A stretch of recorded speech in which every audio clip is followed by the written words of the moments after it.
tiga amal yang perlu kita laksanakan. Satu, amal syariat supaya zahir tubuh kita ini bagus. Yang kedua, amal tarikat itu kemudian dilaksanakan supaya hati kita bagus. Dan yang ketiga, amal hakikat kita lakukan agar roh kita ini bagus.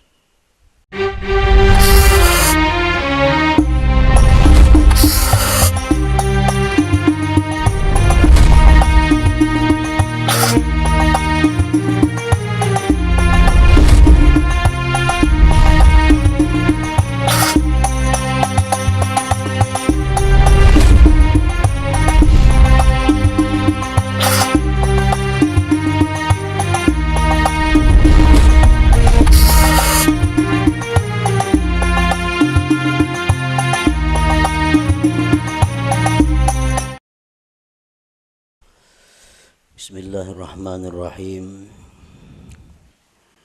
Alhamdulillahilladzi fataha li awliyaihi baba mahabbatihi wa ta'atihi wa waffaqahum li ta'atihi wa khidmatihi. Ashhadu an la ilaha illallah wahdahu la syarika lahu fi uluhiyyatihi wa rububiyyatihi. Wa ashhadu anna sayyidana Muhammadan abduhu wa rasuluhu khairu khalqih. Allahumma salli wa sallim wa barik ala sayyidina wa maulana Muhammadin khairi khalqih wa ala alihi wa ashabihi wa azwajihi wa dzurriyyatihi wa atba'ihi. Amma ba'du. Yang kita hormati dan kita cintai para habaib dan para alim ulama, para muhibbin, hadirin, hadirat, rahimakumullah. Pertama-tama kita panjatkan puji dan syukur yang setinggi-tingginya kehadirat Allah Subhanahu wa ta'ala yang mengumpulkan kita di tempat ini untuk berzikir, mengingat Allah dan mengucapkan kalimah-kalimah thayyibah lainnya. Kita berharap kepada Allah agar di dunia ini selalu dikumpulkan dalam kebaikan dan takwa, dan di akhirat nanti dikumpulkan bersama-sama dengan junjungan kita Rasulullah sallallahu alaihi wasallam. Salawat dan salam kita haturkan kepada junjungan kita Nabi besar Muhammad sallallahu alaihi wasallam dan kepada seluruh keluarga, para sahabat, zuriat dan pengikut beliau sampai hari akhir nanti. Para muhibbin rahimakumullah. Sebelum kita membaca kitab Al-Hikam, terlebih dahulu kita mengenal bahwa kitab Al-Hikam ini dikarang atau disusun oleh seorang waliullah,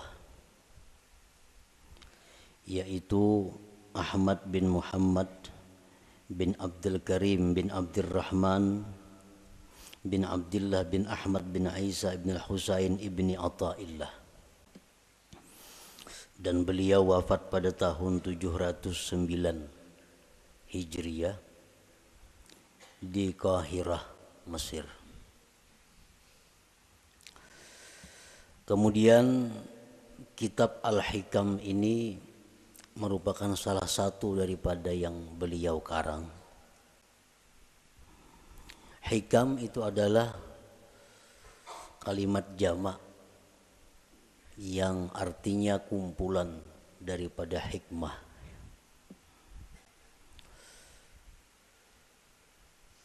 Syekh Muhammad Hayat As-Sindi mengatakan bahwa di dalam hikam itu ada 264 hikmah.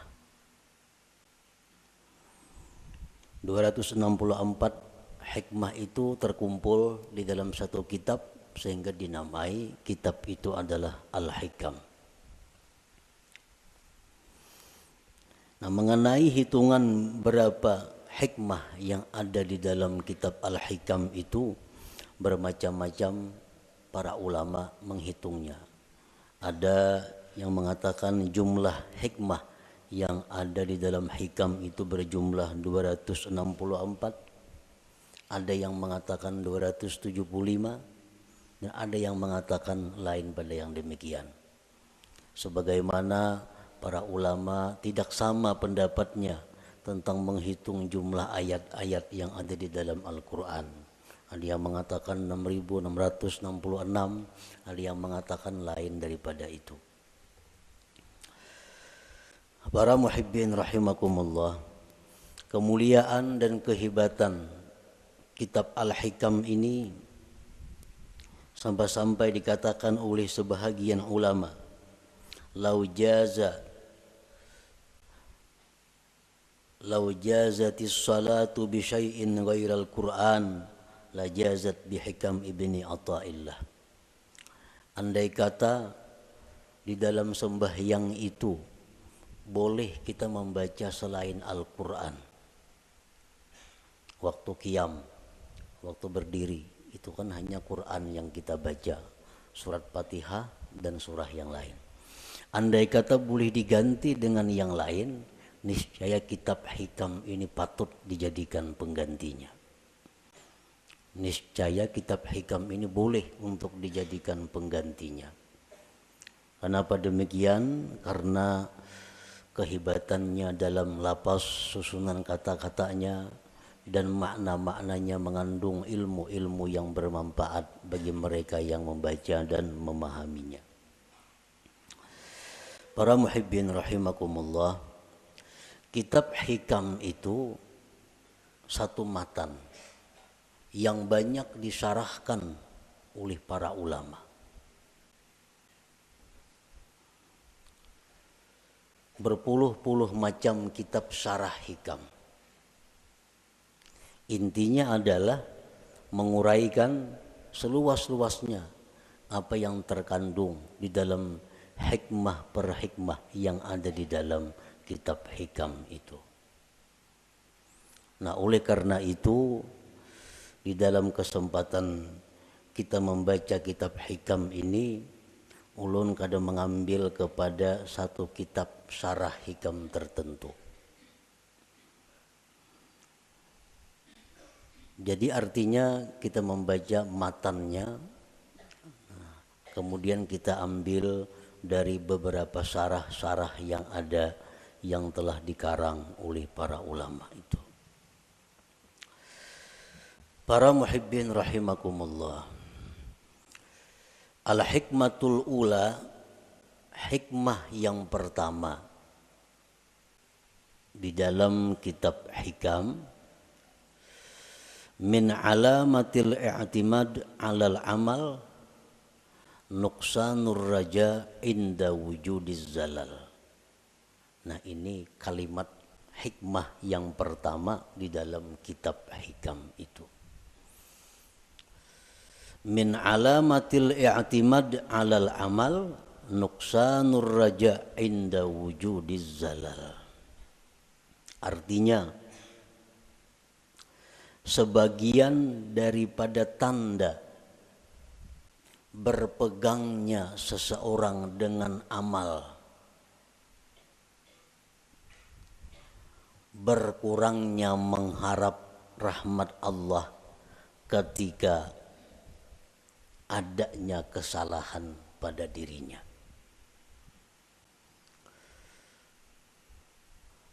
Apabila kita melakukan satu dosa, apabila kita ketinggalan satu wirid yang rutin,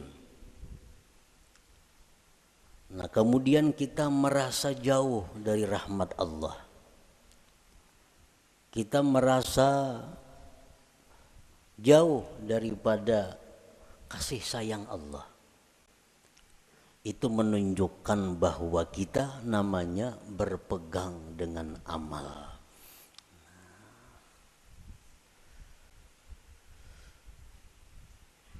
Orang-orang yang mulia, orang-orang yang sudah mengenal lebih jauh tentang Allah Subhanahu wa taala, dalam keadaan apapun mereka itu tidak berkurang harapnya kepada Allah. Baik mereka dalam melakukan taat atau mereka sedang diuji dengan kemaksiatan, harap mereka kepada Allah tetap sama. Kenapa sebabnya? Karena mereka tidak berpegang kepada amal. Mereka itu berpegang kepada rahmat Allah, berpegang kepada anugerah Allah Subhanahu wa ta'ala. Para muhibbin rahimakumullah. Amal itu artinya adalah harakatul jismi awil qalbi. Itu ngarannya amal. Gerak tubuh, gerak jasad atau hati. Bila bergerak awak kita nih ngarannya ba'amal. Nah, bila bergerak hati kita ngarannya ba'amal. Itu arti amal. Fa in taharraka bima fihi sawab summiya ta'atan. Wa in taharraka bima fihi al-iqab summiyat maksiatan. Apabila gerak badan kita atau gerak hati kita itu ada pahalanya, itu ngarannya taat. Apabila gerak badan atau hati kita itu mengakibatkan kita disiksa, ngarannya maksiat. Jadi maksiat itu beramal juga. Makuat badan itu beramal jar. Orangnya penjudi. Kawah jadi padahal kan pak amalnya. Karena amal itu artinya gerak badan atau gerak hati. Bila bapahala ngarannya taat, bila maksiat ngaran, bilanya disiksa ngarannya maksiat. Itu arti amal. Para muhibbin rahimakumullah. Kemudian yang kita fokuskan perhatian kita adalah amal yang mendatangkan sawab, pahala atau taat. Kita tinggalkan amal yang mendatangkan siksa, yaitu maksiat. Nah, amal taat ini ada 3. Amal taat itu ada 3. Pertama ada amal syariat ngarannya. Yang kedua ada amal tarikat. Yang ketiga ada amal hakikat. Ini ketiga-tiganya adalah taat. Ketiga-tiganya adalah taat. Baik amal kita ini syariat, baik amal kita ini tarikat, atau amal kita itu hakikat, itu sama-sama mendatangkan pahala.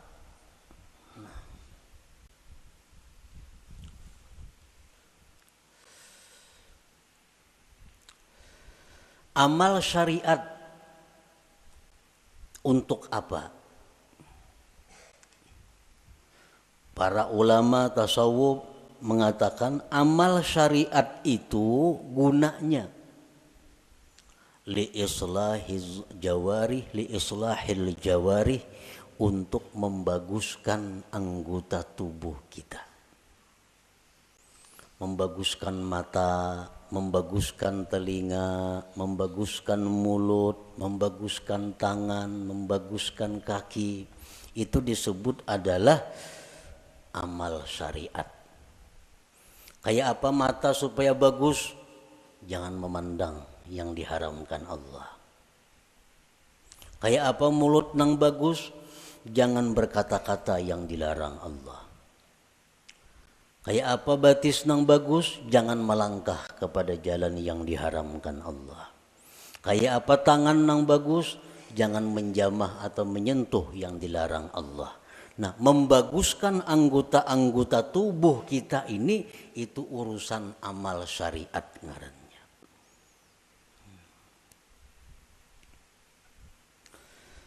Wa amalut tariqah li islahil qulub.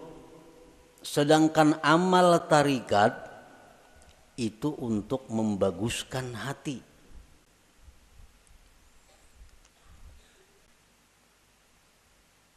Amal tarikat itu gunanya adalah membaguskan hati.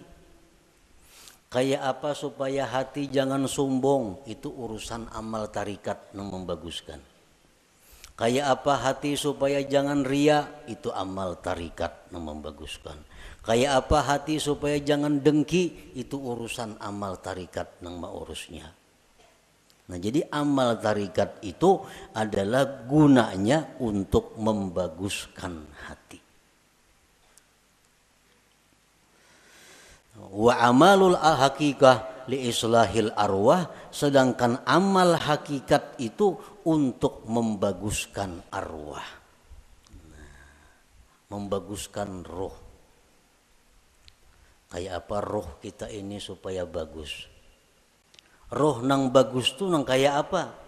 Roh nang bagus tuh roh yang mengenal Allah. Roh yang bagus, roh yang mengenal Allah. Nah, kayak apa supaya roh kita ini bisa mengenal Allah?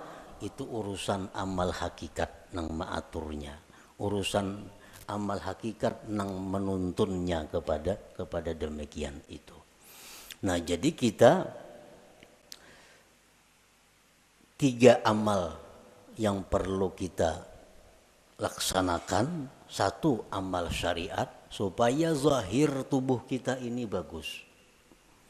Yang kedua, amal tarikat itu kemudian dilaksanakan supaya hati kita bagus. Dan yang ketiga, amal hakikat kita lakukan agar roh kita ini bagus. Nah, para muhibbin rahimakumullah. Amal syariat fungsinya untuk membaguskan anggota tubuh.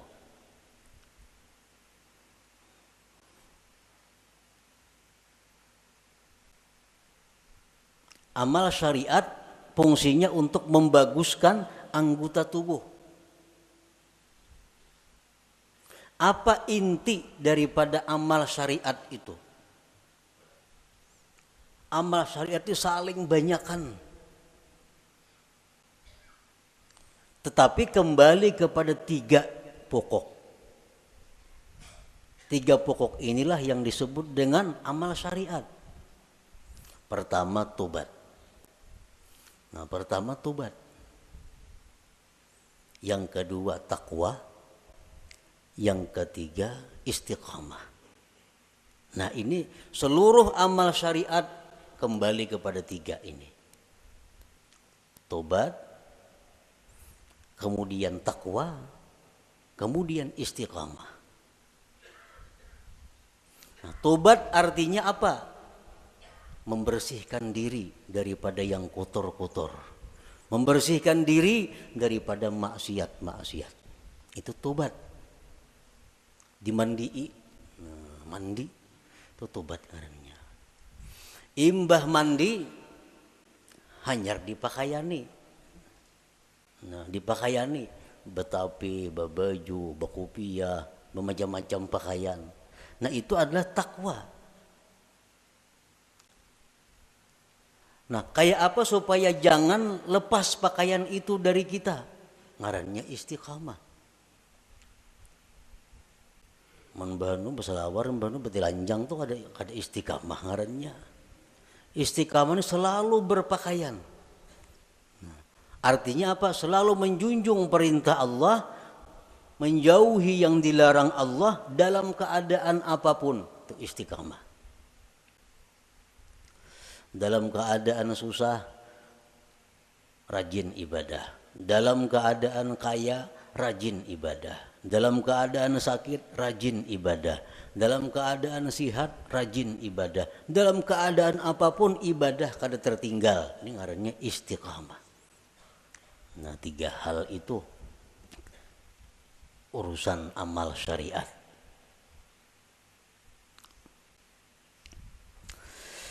Nah, kemudian amal tarikat. Banyak banget tarikat tuh amalannya. Tetapi intinya kembali kepada 3. Supaya hati kita nih bagus. Pertama, ikhlas.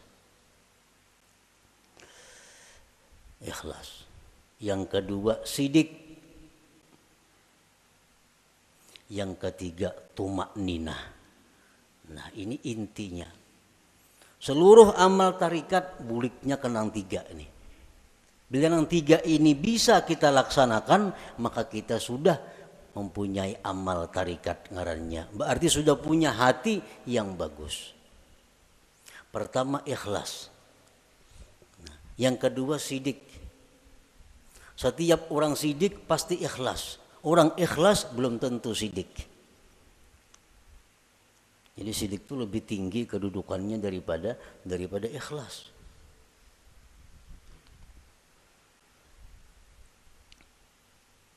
Orang sembahyang itu bisa ikhlas.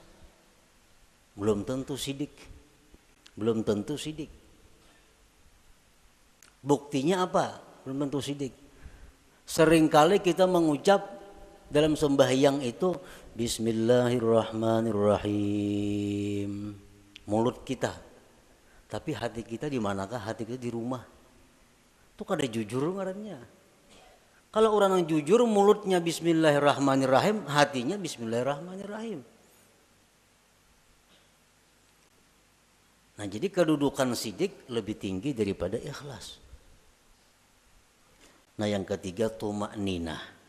Tumakninah itu artinya tentramnya hati dengan Allah. Tentramnya inya tuh lawan Allah nang tentram. Lawan keluarga, anak, bini, laki, duit, harta, kekayaan, pangkat itu kadang membuat inya tentram. Tapi begitu mengingat Allah, hatinya tentram. Nah, ini tumakninah. Ini urusan tarikat. Urusan tarikat. Jadi kalau orang sudah lulus dalam tarikat itu pasti tentram dengan Allah. Alladzina amanu wa tatma'innu qulubuhum bidzikrillah, ala bidzikrillah tatma'innul qulub. Ini untuk orang tarikat. Nah, orang-orang yang beriman itu tentram hatinya dengan mengingat Allah. Nah, jadi kalau kita sudah bertarikat, lulus dalam tarikat itu, pasti kita tentramnya kita dengan Allah. Tak kumpul lawan siapa saja, kadang membuat tentram. Tapi begitu kita ingat Allah, walaupun saurangan di hutan belantara, tetap tentram hatinya. Nah, ini sudah orang yang lulus dalam tarikah ngarannya. Nah, yang ketiga, hakikat, amal hakikat. Hakikat tadi gunanya untuk membaiki roh. Roh yang baik itu roh yang kenal Allah. Nah, kayak apa roh kita ini supaya kenal Allah? Itu urusan amal hakikat, pekerjaan hakikat. Dan inti pekerjaan hakikat itu kembalinya kepada 3. Pertama, murakabah. Nah, murakabah. Murakabah itu artinya merasa dirinya selalu diawasi oleh Allah. Nah, merasa ditilik oleh Allah. Merasa diperhatikan oleh Allah. Lalu kada wani berbuat hal-hal yang kada baik karena selalu diawasi oleh Allah. Nah, itu murakabah. Bila orang tuh kawak nangka itu merasa diri diawasi oleh Allah siang malam, di kamar, di rumah, di pasar, di kantor, di hutan, di perumahan, merasa selalu diawasi Allah, maka orang ini akan diberi Allah musyahadah. Nah, musyahadah.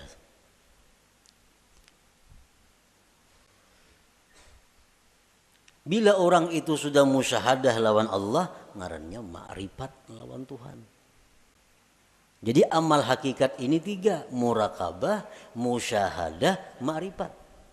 Itu amal hakikat ngarannya.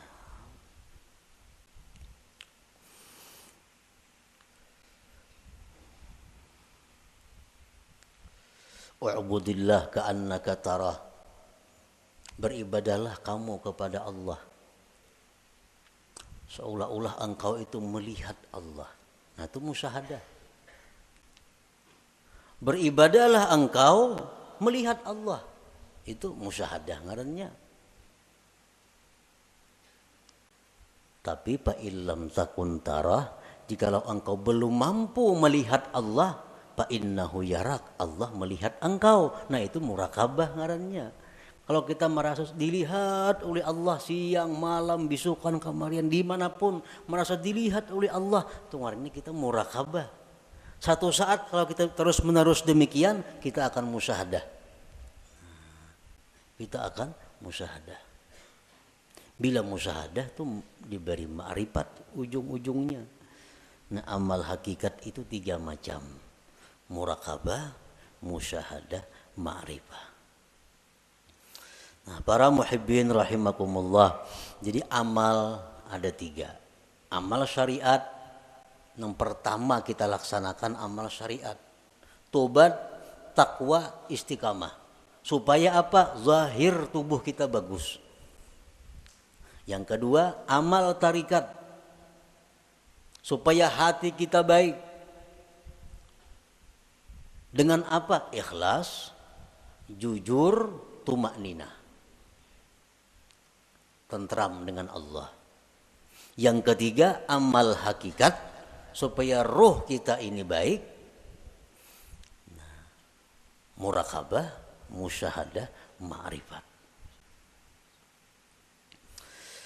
Para ulama sufi mengatakan la yasihul intiqal ila maqamin hatta yuhaqqika ma qablah.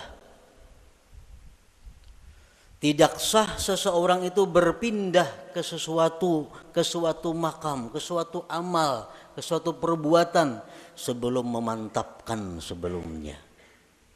Sebelum mantap nang pertama jangan berpindah. Nang pertama apa tugas kita? Syariat. Amal syariat. Nah, jangan hendak masuk ke amal tarikat amun ini belum mantap. Jadi apa yang harus kita mantapi terlebih dahulu? 3 perkara. Tobat, takwa, istiqamah. Nah, 3 ini diurus. Bila 3 ini kita sudah mantap, nah hanya kita naik ke amal tarikat. Pertama tobat. Jadi pengertian tobat ini jangan kita beranggapan bahwa nang batubat itu orang-orang periman nang perlu kada. Kita ini perlu kepada tobat. Jangan dianggap orang nang tengah jalan itu nang harus bertobat. Jangan orang-orang nang kada karuan itu kita anggap inya perlu bertobat. Sebenarnya kita sendiri mesti selalu tobat. Kita tiap hari mesti tobat. Kita merasa kadang-kadang orang aja yang perlu bertobat, seorang kada perlu asa baik. Nah, ini nang kada mau naik kelas. Umuran itu aja. Kenapa? Karena bila merasa tobat orang nang perlu bertobat, seorang ini asa bujur sudah. Pada tobat itu perlu setiap orang. Walaupun lain-lain bentuk tobatnya. Sebagian orang ada yang mesti tobat daripada kafir.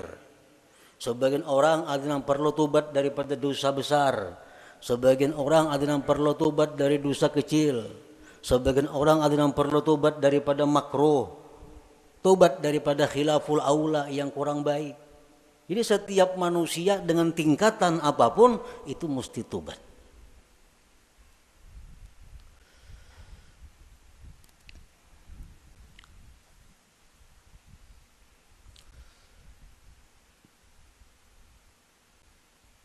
Nah, kita sudahlah bertobat, sudah.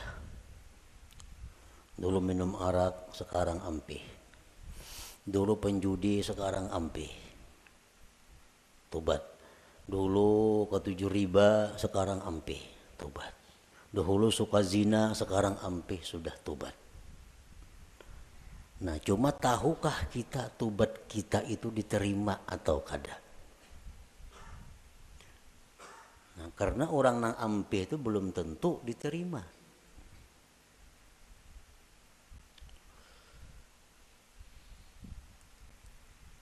Intinya adalah diterima.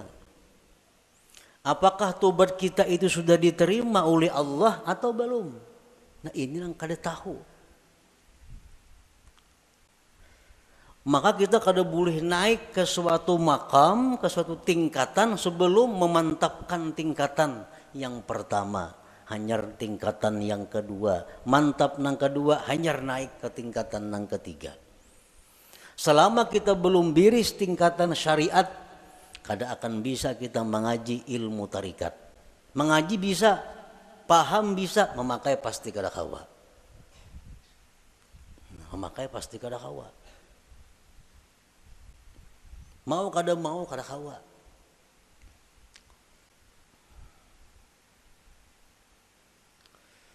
Tarikat belum biris, belum matang, belum selesai, kada akan bisa naik kepada hakikat.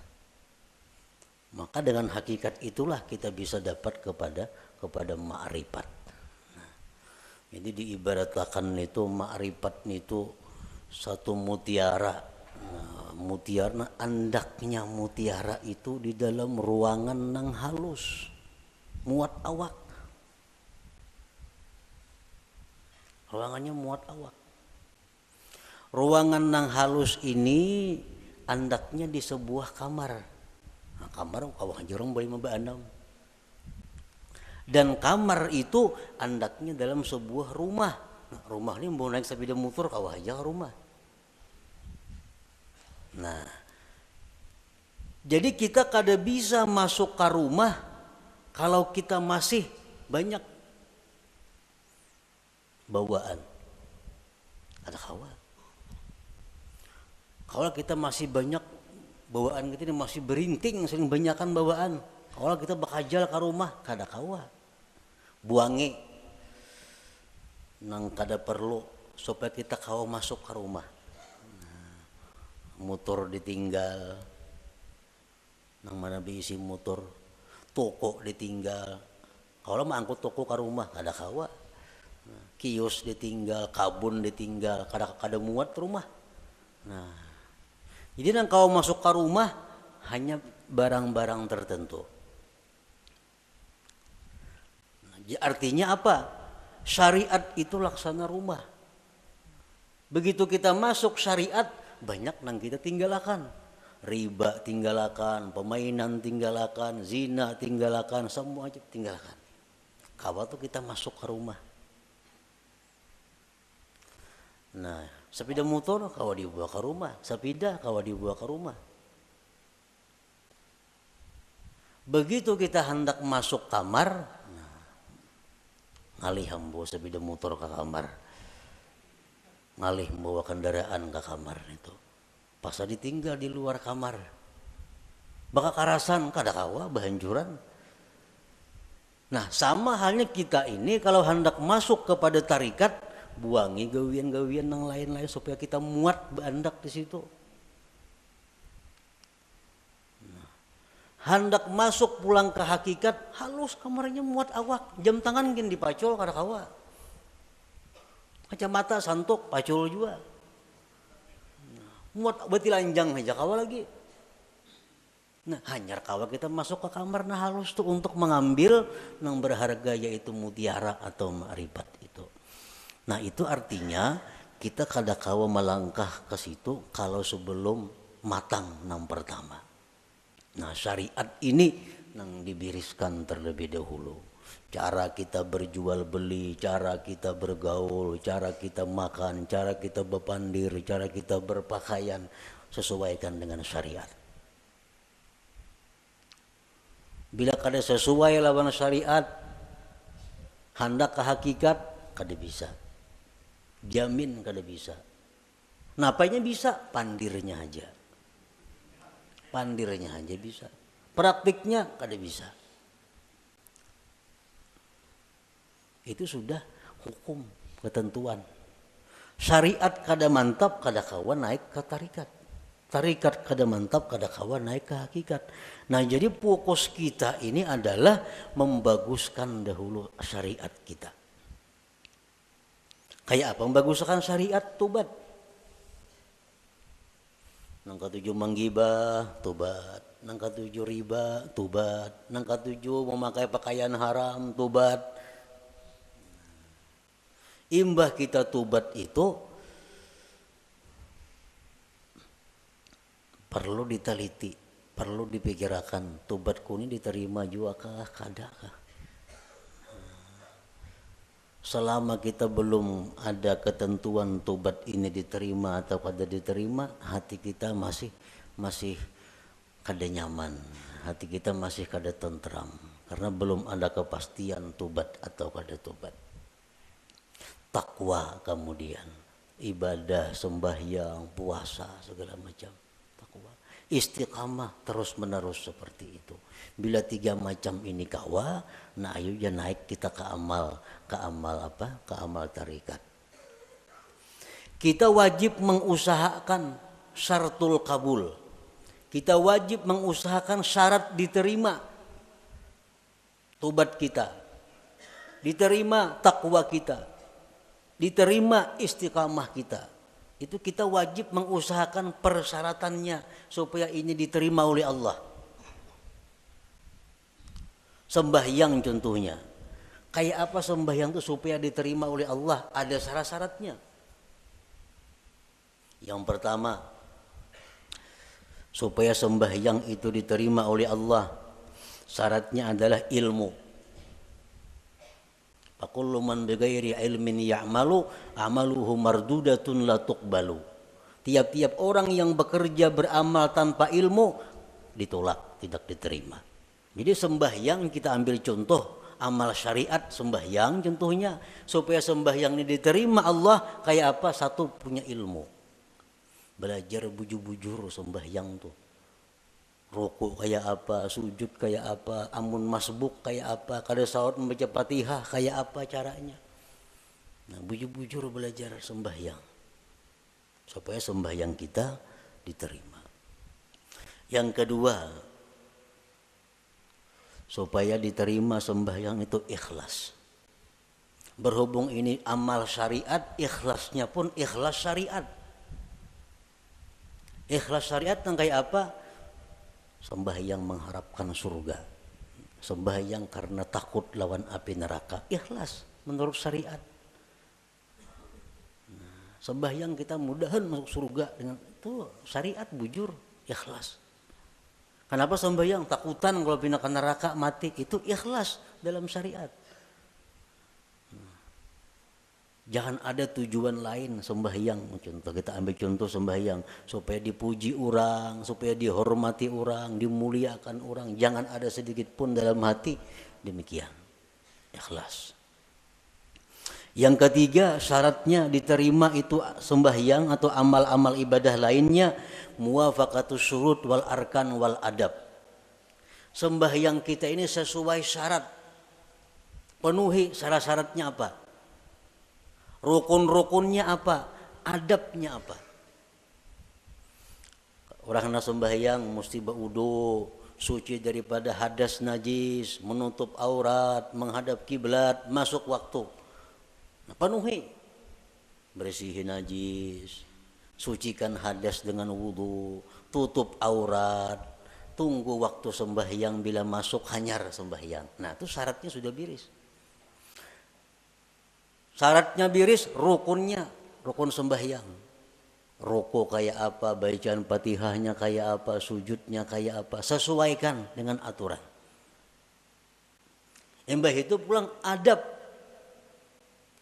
Walaupun sembahyang ini syaratnya cukup, rukun cukup, tapi kada beradab, itu bisa kada diterima.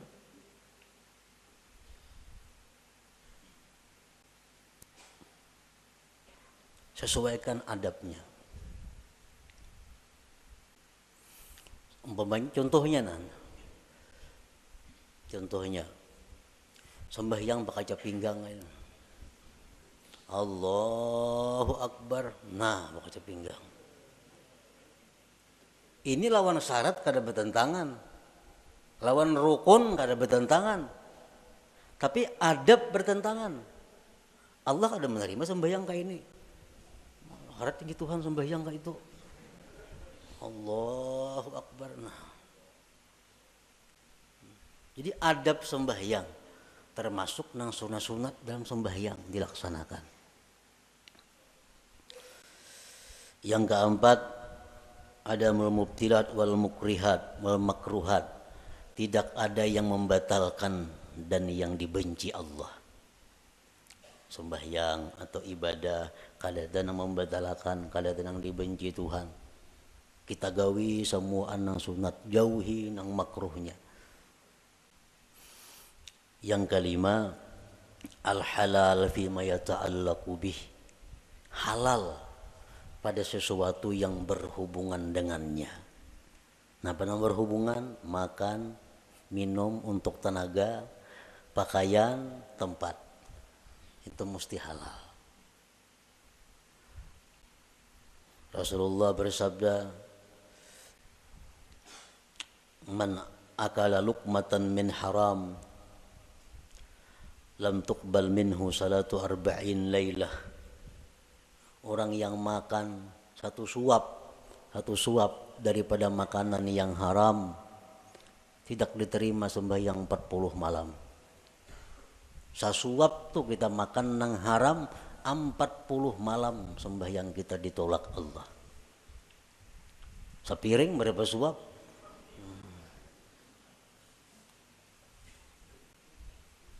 Nah, ini urusan amal syariat.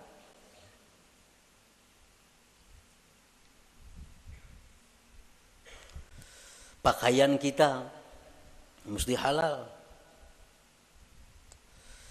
Rasulullah SAW bersabda, man ishtara sauban bi asyri darahim bisamanihi dirhamun haram lam yaqbalillah salatahu ma dama alaihi minhu syai. Barang siapa nukar pakaian 10 dirham, 1 dirham ada yang haram, kada Allah terima sembahyangnya selama itu masih ada. Nah, jadi kalau amal syariat ini kita biriskan dan kita usahakan syarat diterima oleh Allah, nah hanya kita melangkah ke amal hak tarikah, hanya ke amal tarikah.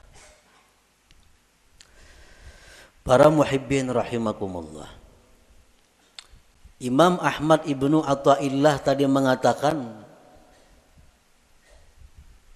termasuk tanda orang yang berpegang dengan amal, kurangnya berharap kepada Allah ketika terjadi maksiat pada dirinya.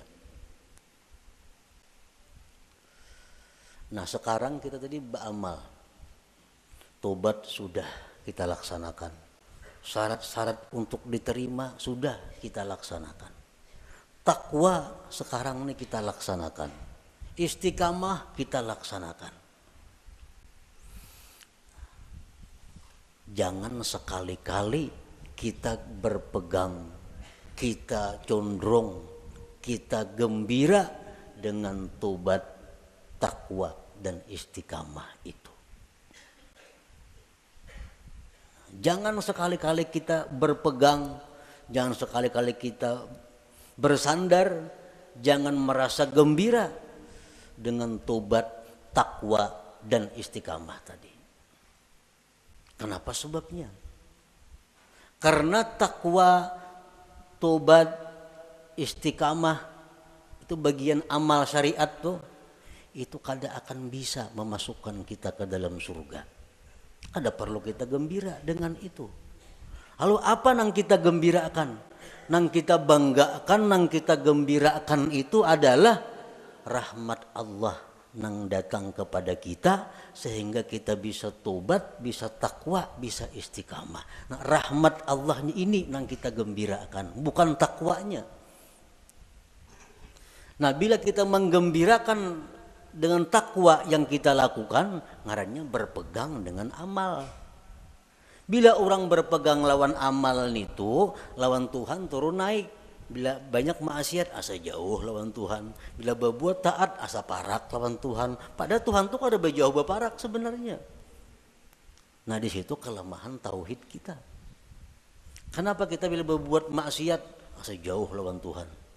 Berbuat taat asa parak lawan Tuhan karena kita berpegang lawan amal. Jika kita berpegang dengan rahmat Allah, apapun keadaan kita selalu dekat dengan Allah.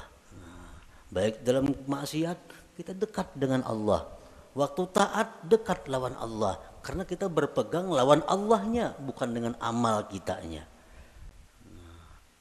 Nah ini min alamatil i'timad 'alal amal nuqsanur raja inda wujudi zalal.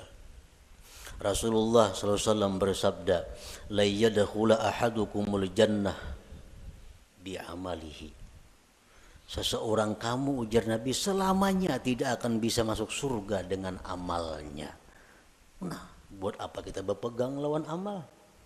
Buat apa kita gembira dengan tobat, gembira dengan takwa, gembira dengan sembahyang? Nah, apa gembira akan? Itu kadang membawa ke surga, ujar Nabi kita. Qalu wala anta ya Rasulullah, qala wala ana. Aku pun ya Nabi, amalku kada bisa masukkan aku ke surga. Illa ayyatagammadani Allah birahmatih, kecuali Allah yang meliputkan aku dengan rahmatnya. Nah rahmatnya ini yang kita gembirakan. Oh kita gembira, kita suka tobat sebab Allah memberikan rahmat kepada aku. Bukan dengan tobatnya kita gembira, tapi dengan rahmat yang diberikan Allah kepada kita. Nah itu yang kita pegang. Bila kita memegang rahmat Allah, kita kadang akan berubah dengan Allah dalam keadaan taat atau dalam keadaan maksiat. Nah inilah inti daripada yang dimaksud dalam hikmah yang pertama Imam Ahmad Ibnu Athaillah, min alamatil i'timad 'alal amal nuqsanur raja inda wujudiz zalal.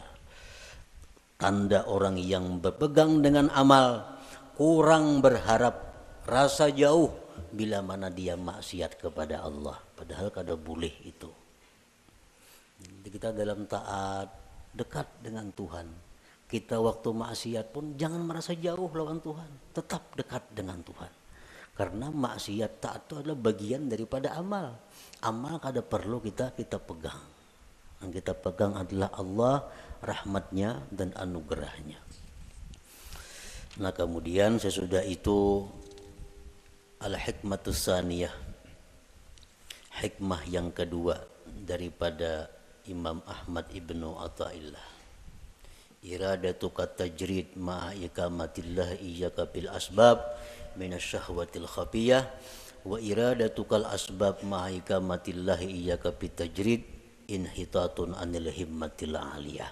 Nah itu kita baca insyaallah pada minggu yang akan datang. لحضرة النبي صلى الله عليه وسلم الفاتحة. أعوذ بالله من الشيطان الرجيم. بسم الله الرحمن الرحيم. مالك يوم الدين. إياك نعبد وإياك نستعين. اهدنا الصراط المستقيم. يا الله بها يا الله بها يا الله بحسن الخاتمة يا الله بها يا الله بها يا الله بحسن الخاتمة يا الله بها يا الله بها يا الله بحسن الخاتمة فيا أيها الراجون منه شفاعة صلوا وسلموا تسليما اللهم صل وسلم وبارك عليه.